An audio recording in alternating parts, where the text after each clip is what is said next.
Boat দিয়ে ফেলছি দেখেন সিলটা পুরোপুরি জায়গা মতোই মারছি। আমাদের এই কেন্দ্রে অনেক সুন্দর পরিবেশে বোট হয়েছে। এটি হলো গাছতলার এইদিকে, আমাদের গাছতলার এই পাশের দিকে, এটা হচ্ছে চৌরাস্তা বাগাদি। এখানে এটা হচ্ছে বাগাদি গণিত স্কুল হচ্ছে বোট সবসময় হয়।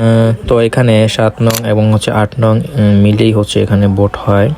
তো এই লোকটা হচ্ছে এসে বললো যে ভাইয়া আপনি চলে যান, এখানে ভিডিও করেন না, এটা বলছে। তো আমি চলে গেলাম। তারপর এখানে দেখেন বাইরের পরিস্থিতি খুবই স্বাভাবিক ছিল। এখানে আমাদের এখানে বোট হয়েছে, কোনো গ্যাঞ্জাম কোনো কিছুই হয় না, খুব স্বাভাবিকভাবেই বোটটি হয়েছে এবং হচ্ছে কোনো ঝামেলা উৎফুল্ল আমরা দেখেছি। একটা উৎসব মুখর পরিবেশে ভোট কার্যক্রম চলছে। আর ইনশাআল্লাহ সুষ্ঠু ভোট যদি গ্রহণ করা হয়, সুষ্ঠু ভোটের কার্যক্রম যদি সুষ্ঠু হয়, ইনশাআল্লাহ ধানের শীষ বিপুল ভোটে জয়লাভ করতে আমাদের আমরা আশা করি ইনশাআল্লাহ।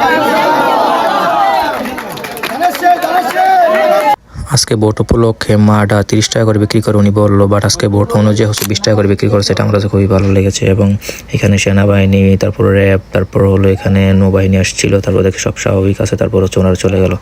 বাট আমার ভোটটা কমপ্লিট হয়ে গেলো। টাটা, বাই বাই, আল্লাহ হাফেজ।